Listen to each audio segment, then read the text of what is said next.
आज से लगभग 14 साल पहले एक बार हजरत उमर बिन खत्ताब रजी अल्लाह ताला अन्हु पैगंबर मोहम्मद सल्लल्लाहु अलैहि वसल्लम के पास जाते हैं और ये बताते हैं कि अल्लाह के रसूल, मेरे पास खैबर में एक बहुत ही अच्छी ज़मीन है और उस ज़मीन को मैं अल्लाह की राह में खर्चा करना चाह रहा हूँ, लेकिन आप मुझे ये मशवरा दीजिए कि मैं किस तरीके से इसको खर्च करूँ। तो यहाँ पर आप नबी सल्लल्लाहु अलैहि वसल्लम फरमाते हैं कि आप इसको वक्फ कर दो, यानी कि आप इस ज़मीन को रोक दो या फिर आप इस ज़मीन को सदका जारिया कर दो। मैं आपको बता दूं कि किसी भी चीज़ को वक्फ करने का मतलब ये होता है कि उसको सदका जारिया कर देना। सदका जारिया का मतलब ये होता है कि ऐसा सदका, ऐसी जगह पे उसको दान करना या फिर ऐसी जगह पे उसको डोनेट करना जहां से आपके मरने के बाद भी आपको उसका सवाब मिलता रहे।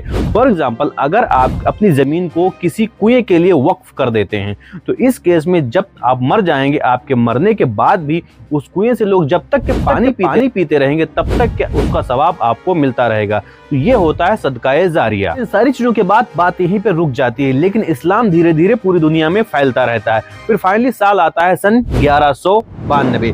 तराइन की दूसरी लड़ाई में जब मोहम्मद गौरी राजा पृथ्वीराज चौहान को हराता है तो उनके साथ आए सेनापतियों और आलिमों के जरिए इस्लामिक प्रशासन, काजी और शरीयती संस्थाएं भारत में पहुंचती हैं। उन्हीं शरीयती संस्थाओं के साथ में आता है वक्फ करने का उसूल, यानी कि इस टाइम पर हिंदुस्तान की सरजमी पर भी मस्जिदों, मदरसों और दरगाहों के लिए जमीनें वक्फ की जाने लगी। इसके बहुत सालों तक ऐसा ही चलता रहता है, लेकिन जब मुगलों की सल्तनत ढलती है, उसके बाद जब भारत में अंग्रेजों का राज आता है तो यहाँ पर जो शरीयत के कुछ कानून थे उनकी जगह यहाँ पर ब्रिटिश लॉ ने ले ली। और ब्रिटिश का लॉ लागू होते यहाँ पर दोस्तों कई सारे सवाल उठने लगे। सबसे बड़ा सवाल ये था कि क्या वक्फ जैसी संस्था अंग्रेजी कानून में वैध है या फिर नहीं है। उसके बाद यहाँ पर साल आता है 1894। लंदन की प्रिवी काउंसिल ने फैसला दिया, अगर वक्फ से असली फायदा परिवार को मिले तो वह वक्फ शरीयत के मुताबिक नहीं है। तो दोस्तों वहां पर मुस्लिमों में मायूसी फैल गई, क्योंकि मदरसे और दरगाहें कानूनी मुश्किलों में फंसने लगी थी। फिर फाइनली जब साल आता है 1913 में, मुस्लिम नेताओं और उलेमा और समाज ने आवाज उठाई। उनकी कोशिशों से ब्रिटिश सांसद ने मुसलमान वक्फ वैलिडेटिंग एक्ट 1913 पास किया।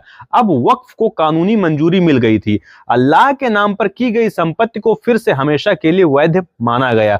कुछ साल बाद सन 1923 में मुसलमान वक्फ एक्ट आया, जिसने तय किया कि हर वक्फ की देखभाल एक मुतवल्ली करेगा और उसका पूरा रिकॉर्ड रखा जाएगा। जब 1947 में भारत आजाद हुआ, उसके बाद कुछ दिनों के बाद 1954 में एक एक्ट आया, द वक्फ एक्ट 1954। अब जिम्मेदारी भारत सरकार की थी। फिर हर राज्य में वक्फ बोर्ड बनाए गए। ये पूरी कहानी थी कि वक्फ इंडिया में कैसे आया।